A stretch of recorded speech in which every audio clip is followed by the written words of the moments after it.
회의실에 모인 모든 사람이 동시에 고개를 끄덕입니다. 하나로 뭉치면 못할 게 없다. 화이트보드에는 하늘을 찌르는 빌딩 스케치가 점점 굵어지고 팀장은 벽돌 대신 AI, 자본, 인맥 마케팅이라는 최신 자원을 역청처럼 촘촘히 적어 내려갑니다.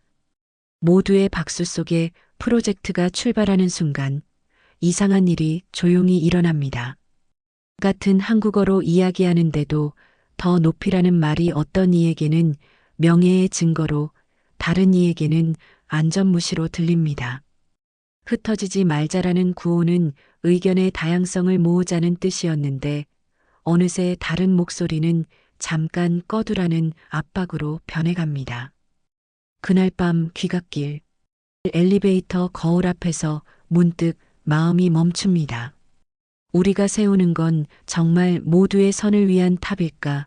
아니면 내 이름을 남기려는 탑일까? 핸드폰을 열자 단체 채팅방도 비슷합니다. 부모님 세대의 괜찮다는 위로가 자녀 세대에게는 무관심으로, 친구의 열심히 해보자는 응원이 누군가에게는 지금의 너는 부족하다는 비난처럼 들립니다. 서로 같은 말을 쓰는 줄 알았는데 마음의 언어는 이미 갈라져 있었습니다.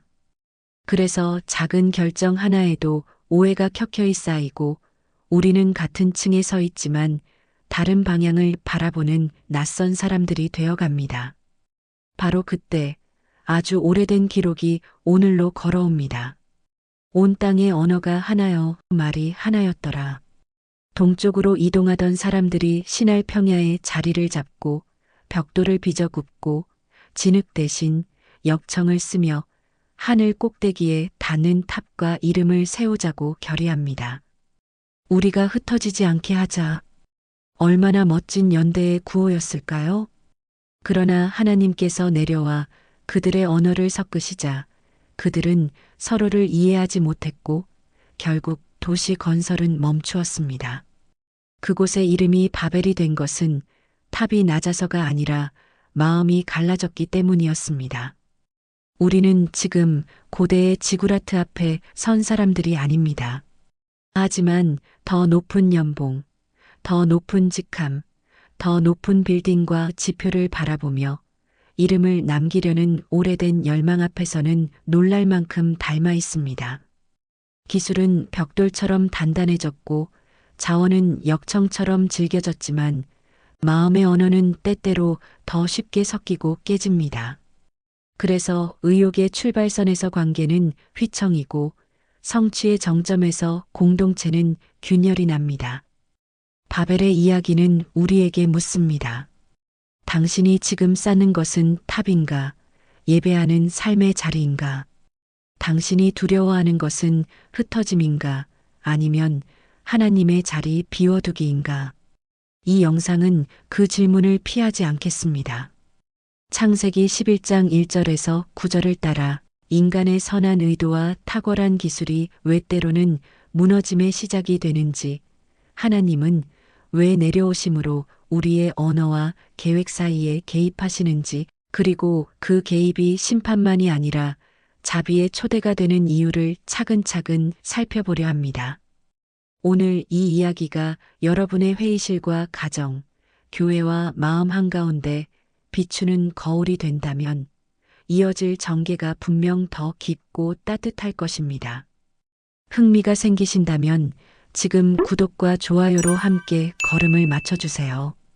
이 여정이 끝날 즈음 우리는 높이보다 깊이를, 이름보다 임재를, 탑보다 예배를 더 선명히 사랑하게 될지 모릅니다.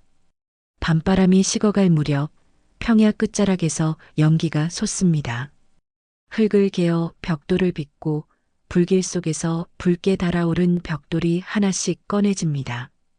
젊은 장인은 장갑을 2번 여미고 벽돌을 옮겨 쌓습니다. 이 벽돌로 우리의 이름을 남길 거야. 옆에서 물동이를 들고 있던 소년이 묻습니다. 아저씨, 왜 이렇게 높이 쌓아요? 장인은 잠시 숨을 고르고 말합니다. 우리가 흩어지지 않으려면 모두가 바라보는 하나의 탑이 필요하거든. 저 꼭대기가 하늘에 닿으면 아무도 우리를 무시하지 못할 거야. 그날 저녁 신할 평야의 노을빛 아래로 사람들이 모입니다. 장정들은 벽돌을, 여성들은 역청을, 아이들은 물동이를 나릅니다. 장로가 일어서서 선언합니다. 자, 성을 쌓고 탑을 세우자. 우리 이름을 내어 온 땅에 흩어지지 않게 하자. 사람들은 박수로 화답하고 다음 날부터 도시의 심장처럼 현장이 뛰기 시작합니다. 벽돌은 규격이 같아지고 역청은 틈마다 번들거립니다. 서로의 구호가 하나의 박자로 맞아 떨어집니다. 더 높이, 더 견고하게, 더 빠르게. 그러나 그 구호의 박자 속에 조용한 금이 생깁니다. 젊은 장인이 속삭입니다. 더 높이라는 말이 우릴 더 가까이 묶는 말이 맞을까? 그의 친구가 웃으며 대답합니다. 괜한 걱정 마. 다들 같은 말을 하잖아. 우린 하나야. 하지만 같은 말이 같은 뜻을 보장하지는 않습니다. 어떤 이에게 더 높이는 명예를 뜻했고 다른 이에게는 안전 무시를 의미했습니다. 누군가는 우리 이름에서 우리를 듣고 다른 누군가는 이름을 더 크게 들었습니다. 그럼에도 불구하고 탑은 올라갑니다. 아침마다 그림자는 길어지고 탑의 꼭대기는 안개를 찢듯 하늘로 파고듭니다. 언제부터인가 사람들은 서로의 눈빛보다 탑의 윤곽을 먼저 확인합니다. 오늘은 몇 층까지 올라갔지? 기록 갱신이야. 서로 말이 통한다고 믿는 순간 마음은 조금씩 멀어집니다. 그때 본문은 한 문장을 들려줍니다. 여호와께서 사람들이 건설하는 성과 탑을 보려고 내려오셨다. 하나님은 멀리서 관망하시는 분이 아니셨습니다. 사람들이 스스로 하늘에 닿겠다고 높여 올린 그 자리로 오히려 하나님이 낮아져 오십니다. 높이로는 닿을 수 없는 분께서 자비와 주권으로 내려오심으로 다가오십니다. 그리고 하나님은 이렇게 말씀하신 뜻을 보여주십니다. 한 백성이 한 언어를 쓰니 이런 일을 시작하였으니 이제 그들이 하고자 하는 일을 막을 수 없을 것이다. 사람들의 힘이 무서워서가 아니라 사람의 마음이 더 깊은 파국으로 치닫지 않도록 막으시는 보호의 장치가 시작됩니다. 언어가 섞입니다. 방금 전까지만 해도 말이 통했는데 이제는 서로 의사소통이 어렵게 된 겁니다. 한순간에 말이 통하지 않게 된 겁니다. 말이 엇갈리자 손이 엇갈리고 마음이 멈춥니다. 그날 공사는 중단됩니다. 도시는 숨을 고르지도 못하고 멈춰섭니다. 탑은 하늘을 가르던 칼날에서 더 이상 올라갈 수 없는 둔탁한 바위처럼 변합니다. 사람들은 서로를 바라보고 드디어 탑이 아니라 얼굴을 봅니다. 그곳의 이름이 바벨, 곧 섞임, 혼란이 된 이유입니다. 이야기는 거기서 끝나지 않습니다. 각 가족은 자신들이 알아듣는 말이 통하는 사람들과 함께 짐을 쌉니다. 어떤 이는 남쪽으로, 어떤 이는 서쪽으로 길을 잡습니다. 떠나는 발걸음 끝에서 누군가 묻습니다. 우린 실패한 걸까요? 다른 누군가는 대답하지 못하고 하늘을 봅니다.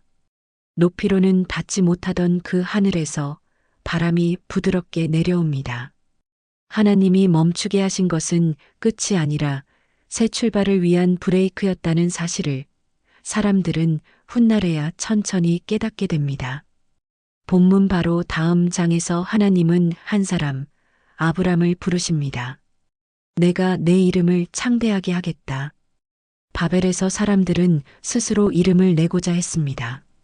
그러나 하나님은 아브람에게 내가라는 주어를 다시 놓아주십니다. 이름과 높이는 인간의 경연대회가 아니라 하나님의 선물이라는 것을 보여주십니다. 그리고 긴 시간이 흘러 오순절의 날 성령이 임할 때 여러 나라에서 온 사람들이 각자의 언어로 하나의 복음을 듣게 됩니다. 하나님은 다양성을 지워서 하나로 만들지 않으시고 다양성 안에서 이해를 열어주십니다. 바벨의 혼란을 거꾸로 되돌리는 길은 획일화가 아니라 임재였습니다. 혹시 여기에서 이런 생각이 드실지 모릅니다. 그래도 우리는 함께 큰일을 해야 하지 않나요? 대형 병원, 대형 도시, 대규모 프로젝트가 인류를 살리기도 했잖아요. 맞습니다. 성경은 도시와 기술을 악으로 규정하지 않습니다. 벽돌은 죄가 아닙니다. 역청도 죄가 아닙니다. 문제는 동기와 방향, 그리고 언어입니다. 우리 이름이 하나님 마음을 밀어낼 때, 흩어짐 두려움이 보냄의 소명을 덮어버릴 때, 하나님은 사랑으로 브레이크를 밟으십니다. 브레이크가 없으면 더 큰 충돌이 일어납니다. 멈춤은 벌처럼 아프지만 파국보다는 낫습니다. 그리고 멈춤은 늘 묻습니다. 너희가 지금 쌓는 것이 탑이냐, 예배의 자리냐? 바벨은 탑의 이야기 같지만 사실은 예배의 이야기였습니다. 우리가 누구를 가장 높인다고 말할 때 실제로 무엇을 높이고 있는지가 드러나는 이야기입니다. 그렇다면 오늘 우리는 어떻게 이 이야기를 걸어야 할까요? 젊은 장인의 손에 다시 벽돌을 얹어봅니다. 이번엔 다른 시작을 해봅니다. 우리가 흩어지지 않게 하자. 대신 하나님이 원하시는 곳이라면 가자. 표어를 바꿨을 뿐인데 계획의 지도가 달라집니다. 숫자, 목표 옆에 사람의 이름이 적힙니다. 분기 매출 옆에 고객의 삶이 실제로 더 나아진 장면을 적습니다. 구독자 10만 옆에 댓글 하나하나에 진심으로 답하기를 붙입니다. 우리 이름을 지우는 대신 하나님의 마음을 써넣습니다. 그러면 조직에서도, 가정에서도, 교회에서도 언어가 달라집니다. 더 빨리보다 더 바르게, 더 높이보다 더 함께라는 말이 힘을 얻습니다. 서로의 정의를 먼저 맞추는 회의가 늘어납니다. 성공, 성장, 연합, 헌신 이 단어들이 각자에게 어떤 얼굴로 보이는지 설명하고 듣습니다. 그렇게 언어를 돌보면 바벨의 속도는 느려지고 이해의 시간이 열립니다. 이해가 열릴 때 하나님은 언제나 가까이 오십니다. 그리고 때로는 흩어짐을 받아들여야 할 때도 있습니다. 떠나보내면 구멍이 생기잖아라는 두려움이 들 때 아브람의 부르심을 떠올립니다. 하나님은 보내시며 채우시는 분이십니다.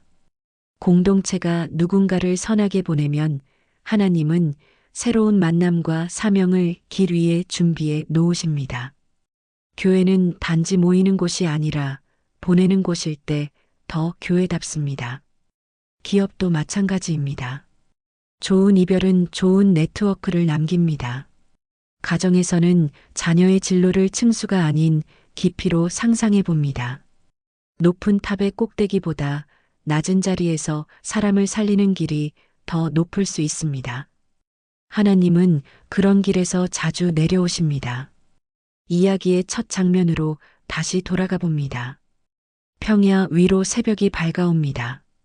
장인은 오늘도 벽돌을 들지만 마음의 표어가 바뀌었습니다. 이 벽돌은 내 이름이 아니라 하나님 사랑을 담을 자리를 위해. 그는 친구에게 먼저 묻습니다. 내가 말하는 성공은 어떤 모습이야? 친구가 잠시 생각한 뒤 말합니다. 나는 우리가 서로를 숨막히게 하지 않는 성공이었으면 좋겠어.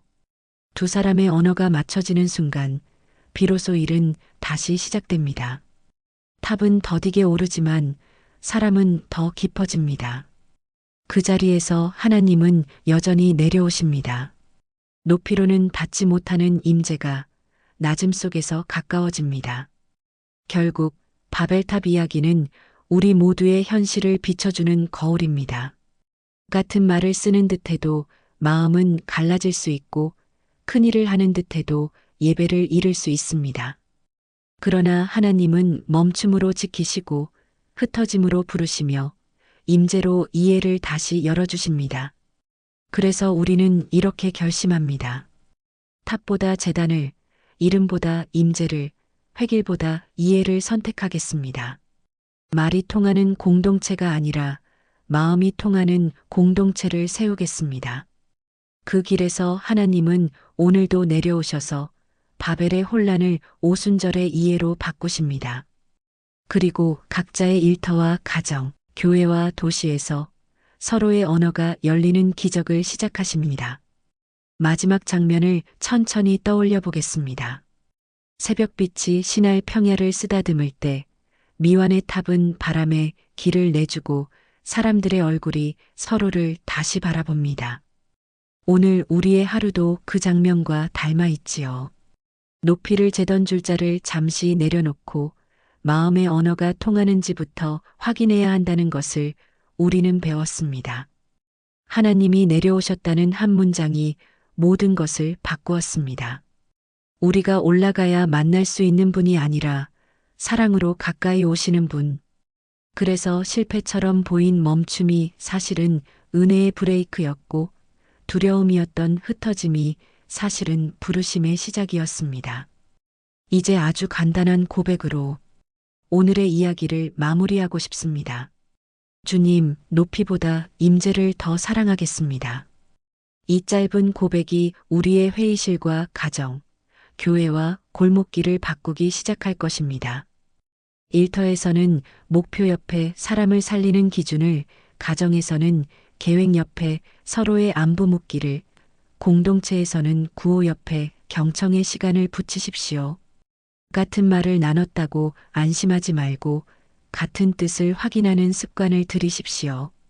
빠르게 말하기 전에 천천히 듣고 높이 세우기 전에 깊이 다지는 시간을 가지십시오. 이것이 오늘 우리가 선택할 수 있는 바벨에서 오순절로 이어지는 작은 길입니다.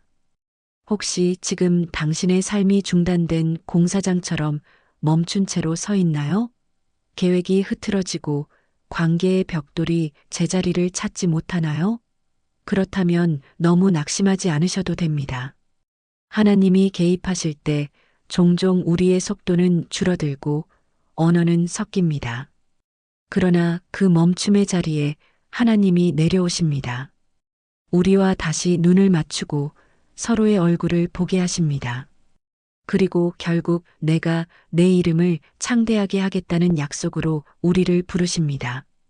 이름은 쟁취가 아니라 선물이고 연합은 획일이 아니라 임재 안의 이해라는 사실을 기억하십시오. 그러면 비로소 탑의 그림자보다 하나님의 빛이 우리 삶을 더 길게 비출 것입니다. 오늘 영상이 마음에 남았다면 이 한 주의 작은 실천을 정해보세요. 첫째, 우리 팀, 우리 가정 단어 사전 만들기. 성공, 연합, 사랑 같은 말이 각자에게 어떤 뜻인지 한 줄로 나누어 보십시오. 둘째, 경청 타임 10분 마련하기. 말한 의도와 들린 의미가 어긋나지 않았는지, 소수자의 목소리가 묻히지 않았는지 확인해 보십시오. 셋째, 보냄의 축복 연습하기. 떠나는 동료, 다른 길을 택하는 자녀에게 축복을 선언하십시오. 흩어짐은 관계의 끝이 아니라 사명의 확장이라는 것을, 하나님이 길 위에서 만나주신다는 것을 함께 고백해 보십시오. 이 세 가지는 거창하지 않지만 바벨의 속도를 늦추고 오순절의 바람을 맞이하게 하는 실제적이고 따뜻한 훈련이 될 것입니다. 그리고 우리 채널의 다음 여정도 미리 나눕니다. 바벨 이후 즉시 이어지는 한 사람, 아브람의 이야기로 넘어가 보려 합니다. 내가 내 이름을 창대하게 하리라. 이름을 스스로 세우려던 시대에서 이름이 선물이 되는 이야기로 이동할 때 어떤 변화가 일어나는지, 오늘 우리의 삶에는 무엇이 달라지는지 함께 살필 것입니다. 높이가 아니라 방향을, 속도가 아니라 동행을, 성취가 아니라 예배를 다시 배우는 시간이 될 것입니다. 이 여정이 기대되신다면 지금 구독과 좋아요로 함께 걸음을 맞춰주세요. 알림 설정까지 하시면 다음 영상이 올라오는 즉시 함께 하실 수 있습니다. 마지막으로 스스로에게 이렇게 말해 보십시오. 나는 탑의 층수를 셀 사람이 아니라 임재의 자리를 세울 사람이다. 그 한 문장이 오늘과 내일의 선택을 분명하게 만들어줄 것입니다. 우리의 마음이 하나님께로 모일 때 같은 단어가 같은 의미로 들리고 다른 길을 택하는 흩어짐도 하나의 사명으로 이어집니다. 저는 믿습니다.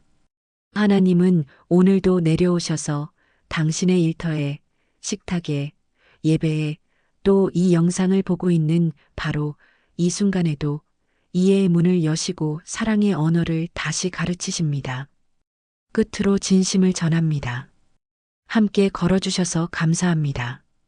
이 채널은 성경의 깊이를 따뜻한 언어로 풀어 머리와 가슴이 동시에 고개를 끄덕이도록 돕는 공간이 되기를 소망합니다. 오늘의 이야기가 삶의 작은 빛이 되었다면 주변에도 조용히 권해주세요. 여러분의 구독과 좋아요, 댓글 한 줄이 이 사역을 오래, 넓게, 그리고 더 낮게 하나님께 가까이 가도록 이끌어줍니다. 다음 이야기에서 다시 뵙겠습니다. 하나님이 오늘도 여러분 곁으로 내려오십니다. 그분의 평안이 여러분의 집과 마음, 그리고 모든 대화 위에 함께 하시길 축복합니다. 감사합니다.